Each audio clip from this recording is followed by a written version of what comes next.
আজকের এই ওয়ার্কশপটি আমি বলবো যে বাংলাদেশের জন্যে যেটাকে বলা হয় ফিউচারিস্টিক কোনো ওয়ার্কশপ, যেটা ভবিষ্যৎকে নিয়ে যে কর্মশালা হয় সেটির একটি। আমি ব্যক্তিগতভাবে ইবির খুব ভক্ত। আমাকে যখন সরকার একটা সময় একটা লোন দিয়েছিল গাড়ি কেনার জন্য, আপনারা জানেন যে সরকারি অফিসারদেরকে গাড়ির পরিবর্তে লোন দেওয়া হয়েছিল গাড়ি কেনার জন্য 30 লক্ষ টাকা করে। তখন আমি খুব খুঁজতেছিলাম যে যদি ইলেকট্রিক গাড়ি কেনা যেত সবচেয়ে ভালো হতো, কারণ রাস্তায় আমরা দেখেছি ঢাকা শহর তো জ্যামের শহর, এখানে সবসময় জ্যাম থাকে। তো জ্যামের মধ্যে সবগুলি গাড়ি, শত শত গাড়ি দাঁড়িয়ে থাকে এবং সবগুলি ইঞ্জিন চালু থাকে, কেউ বন্ধ করে না। কদাচিৎ দু একটা সিএনজি বন্ধ করলে আবার বিপদ হয়, সে স্টার্ট করতে পারে না টাইমলি। এই কন্টিনিউয়াসলি শত শত গাড়ির ইঞ্জিন চলতে থাকে, ফুয়েল খরচ হয়। সবচেয়ে বড় বিপজ্জনক যেটা, যে পরিবেশ ক্ষতিগ্রস্ত হয়, কার্বন নিঃসরণ হয়, ধুলাবালি নিঃসরণ হয়, এবং গাড়িতে বসে ফিল করা যায় যে আশেপাশে পরিবেশ ধোঁয়া এবং উত্তপ্ত হয়ে গেছে। কষ্ট হতো তখন। আমি খুঁজেছিলাম সেই সময়, বাংলাদেশে ইলেকট্রিক গাড়ি পাওয়া যায় না। আমি পরবর্তীতে যেটা করছি, একটা কোম্পানি একটা গাড়ি আসতো, সেটা প্লাগ ইন বলতো, মিৎসুবিসির। ওটার আবার দাম বেশি ছিল। প্লাগ ইন মানে ইঞ্জিনও আছে, ব্যাটারিও আছে, ব্যাটারিটা চার্জ দেওয়া যায় প্লাগ ইন করে। তো ওটা দেখলাম যে দাম অনেক বেশি, ওটা কভার করা যায় না। পরে আমি আরেকটা গাড়ি কিনলাম, হাইব্রিড গাড়ি, আমার পকেটের কিছু টাকা ভরে। আমার কাছে খুব ভালো লাগে গাড়িটা এই কারণে, যখন জ্যামের মধ্যে বসে থাকি গাড়িটা অটোমেটিক নিজে নিজে বন্ধ হয়ে যায়। আবার যখন স্টার্ট করি, যাত্রা শুরু হয়, তখন ব্যাটারিতে আস্তে আস্তে চলে, প্রায় 30 কিলোমিটার স্পিড পর্যন্ত ব্যাটারিতে চলতে পারে। যখন এর চেয়ে বেশি স্পিড প্রয়োজন হয়, তখন অটোমেটিক্যালি ইঞ্জিনটা স্টার্ট হয়। খুবই ইন্টারেস্টিং একটা বিষয়, আমার কাছে খুব ভালো লাগে। ঢাকা শহরে আমি বলবো যে এই যেখানে জ্যামে বসে থাকতে হয়, সেখানে ইবির বিকল্প নাই। আমি খুব অ্যামেজিংলি গ্রামে গঞ্জে ব্যাটারি চালিত রিক্সা দেখি। বিষয়টা খুবই প্রাথমিক পর্যায়ে, কিন্তু আমার কাছে মনে হয় যে এটা পরিবেশ সংরক্ষণে অত্যন্ত ভালো একটি অগ্রগতি। গাড়িটা যখন বন্ধ থাকে, এক মানে ফোটাও এনার্জি ক্ষতি করতে হয় না, নষ্ট করতে হয় না, লুজ করতে হয় না। যখনই প্রয়োজন হয় তখন সে এনার্জি দেওয়া স্টার্ট করে। এই যে সেজন্য আমি বলবো যে আমাদের সম্মানিত শেখ আমিনুদ্দিন সাহেব বলেছেন যে 10 বছর আগে উনি প্রেরণা পেয়েছিলেন কনসেপ্ট কারের। আসলে আমাদের ভবিষ্যৎ কিন্তু ইলেকট্রিক ভেহিক্যাল, ইঞ্জিন না। অনেক দেশ ইতিমধ্যে বলে দিয়েছে 2000 পরে, যেমন আমেরিকা, ইউরোপের অনেকগুলি দেশ, তারা আর ইঞ্জিন তৈরি করবে না 2030-এর পরে।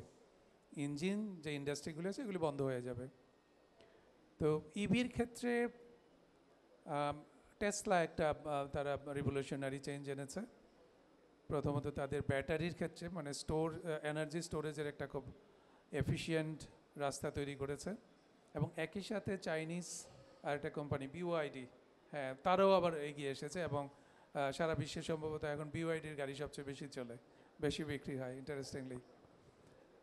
আমাদের সম্মানিত বিশেষ অতিথি বলেছেন যে চায়নার এই যে ফুয়েল ইঞ্জিন তৈরি করার ক্যাপাসিটি, সক্ষমতা 100 বছর পেছনে, কিন্তু তাদের ইলেকট্রিক যে গাড়ি তৈরি বা ইলেকট্রিক যে যন্ত্রপাতি তৈরির অভিজ্ঞতা এবং এক্সপার্টাইজ অনেক বেশি, সেটাকে তারা কাজে লাগিয়েছে।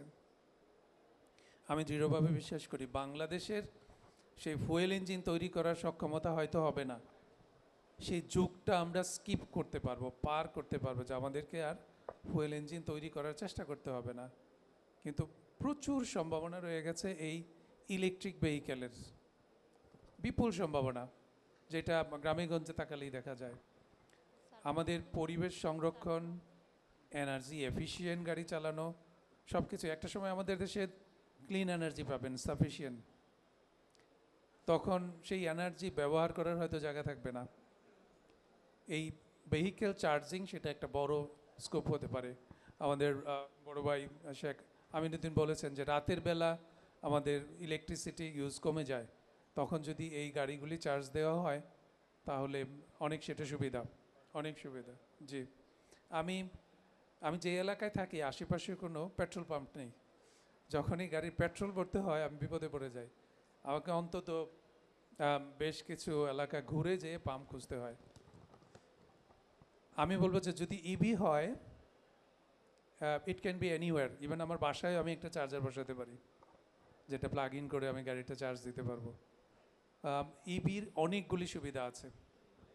আজকে আমাদের সম্মানিত অতিথি এবং আয়োজক শেখ আমিনুদ্দিন সাহেবকে আমি ধন্যবাদ জানাবো। তারা ইভির প্রতি নজর দিয়েছেন, ইলেকট্রিক ভেহিকেলের প্রতি নজর দিয়েছেন।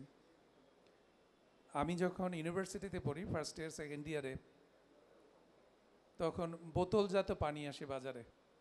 আমরা হাসতাম আর বলতাম লোকগুলি বোধহয় পাগল, যেই পানি বিনা পয়সায় পাওয়া যায় রাস্তাঘাটে, সে পানি মানুষ কিনে খাবে, এটা তখন আমার বিশ্বাস হয়নি। এখন আপনারা জানেন যে বোতল জাতীয় পানির কী কদর এবং কত কোম্পানি এসেছে। আমরা যেহেতু ন্যাচারাল সরবরাহ যে পানিটা সেটা ভালো না, আমরা নির্ভর হয়ে গেছি এই পানির উপর, অথবা বাসায় একটা ফিল্টার লাগাতে হয়। যারা ব্যবসা করে আসলে তারা ভবিষ্যৎ দেখতে পায়, যেটা আমরা সাধারণরা পারি না। ওনার ফিউচার দেখেন, কিভাবে দেখেন আমি জানি না, but they have that look.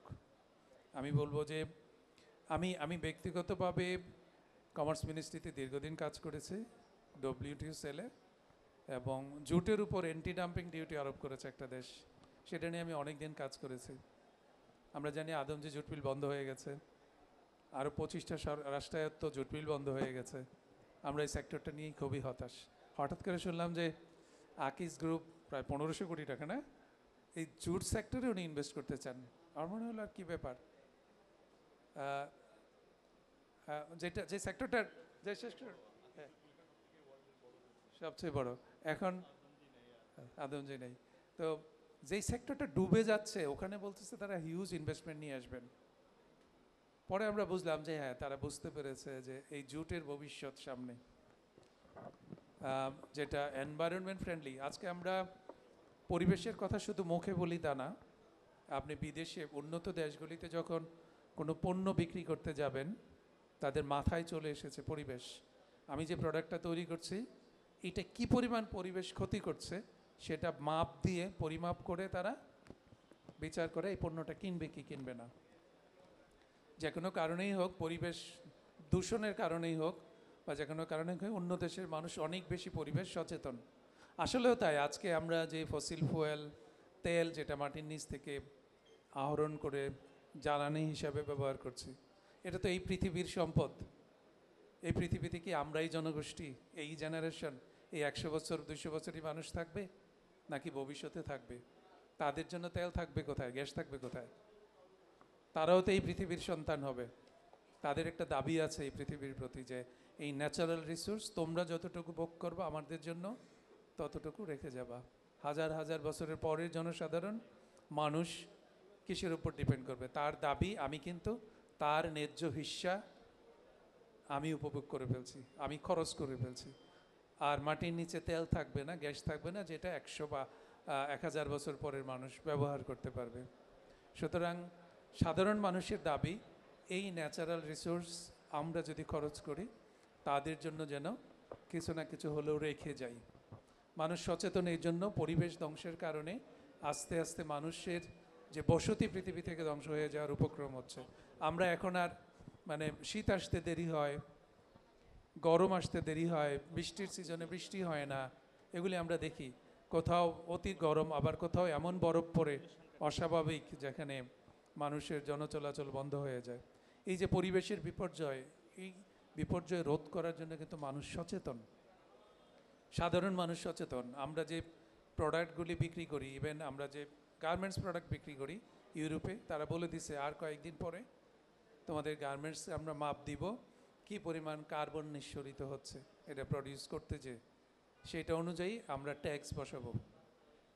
So aluminium স্টিলের উপর তারা শুরু করে দিচ্ছে 26 সন থেকে, অন্যান্য প্রোডাক্টগুলি অটোমেটিক্যালি আসবে। আন্তর্জাতিক বাজারে টিকে থাকতে হলেও আমাকে পরিবেশের প্রতি নজর দিতে হবে। এখন প্রচুর গ্রিন ইন্ডাস্ট্রি দেখেন, এটা বাধ্য হয়ে তারা করছে, কারণ ইন্ডাস্ট্রিয়াল কান্ট্রিগুলি ডেভেলপ কান্ট্রিগুলি তারা সেটা চাচ্ছে। আমি আজকের আয়োজক আমাদের সম্মানিত সিইও আকিস মোটরসের, আমি তার দূরদর্শিতাকে এবং তার যে প্রেরণা তাকে আমি অভিনন্দন জানাই। তিনি, আমি বলবো যে তারা ফিউচার দেখছেন। ও আমাদের দেশের ওনার শ্রদ্ধেয় বাবা আমাদের দেশের একজন স্মরণীয় ব্যক্তি ছিলেন, যিনি আমরা স্মরণ করি সবসময়। ছোটোবেলা থেকে আমরা শুনেছি ওনার নাম।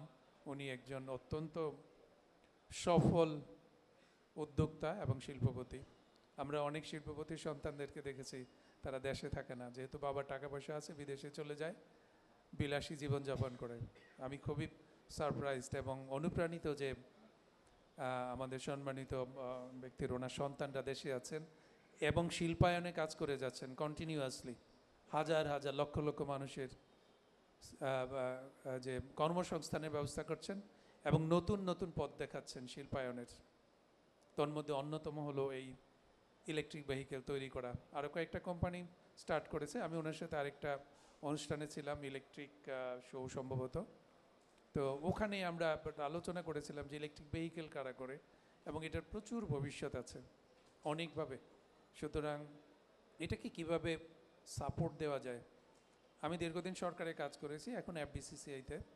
আমরা রিসেন্টলি আমাদের যে ব্যাট ডে ছিল, ব্যাট দিবস, ব্যাট সপ্তাহ চলেছে, সেখানে আমরা এফবিসিসির পক্ষ থেকে রিকোয়েস্ট করেছি যে উদীয়মান যে সমস্ত শিল্প আছে সেখানে সাপোর্ট দিতে হবে, ট্যাক্স সাপোর্ট দিতে হবে। One of the policy support হলো ট্যাক্স সাপোর্ট।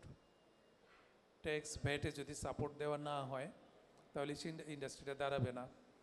উনি বলেছেন যে প্রায় 90% ট্যাক্স দিয়ে এই ইলেকট্রিক ভেহিকেলগুলি আনতে হয়।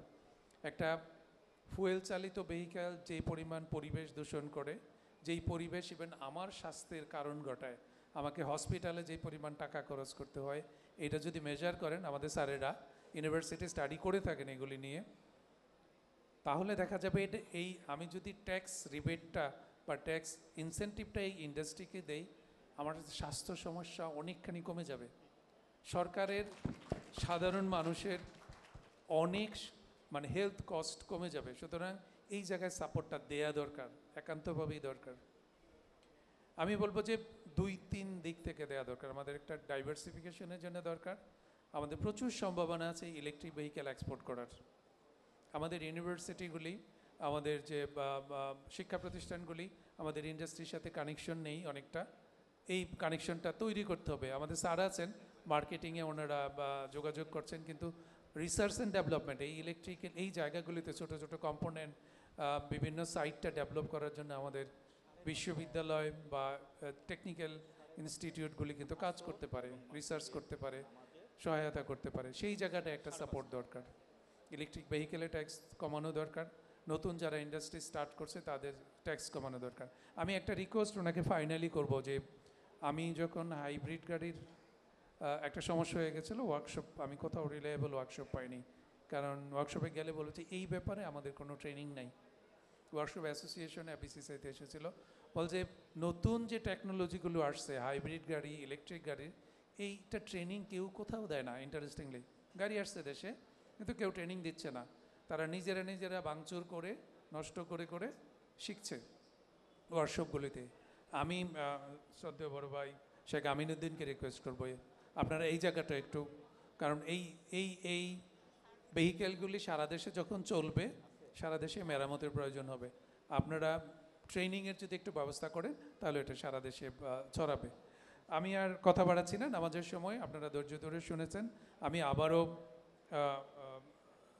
জনাব আমিনুদ্দিন, শেখ আমিনুদ্দিন এবং তার পরিবারকে ধন্যবাদ জানাবো, এবং এই আকিস মোটরসের সাথে যারা জড়িত বিভিন্ন জায়গায়, যারা রিসার্চে আছেন, যারা মার্কেটিং আছেন, এভরিওয়্যার, আপনাদের সকলকে অভিনন্দন জানাবো এই জন্য যে আপনারা একটা ভবিষ্যতের অগ্রযাত্রায় শরিক হয়েছেন। ইনশাল্লাহ আমাদের দেশ একদিন ইলেকট্রিক ভেহিকেল এক্সপোর্ট করবে, সেই প্রত্যাশা রেখে এবং সকলকে ধন্যবাদ জানিয়ে আমার বক্তব্য শেষ করছি। আসসালামু আলাইকুম।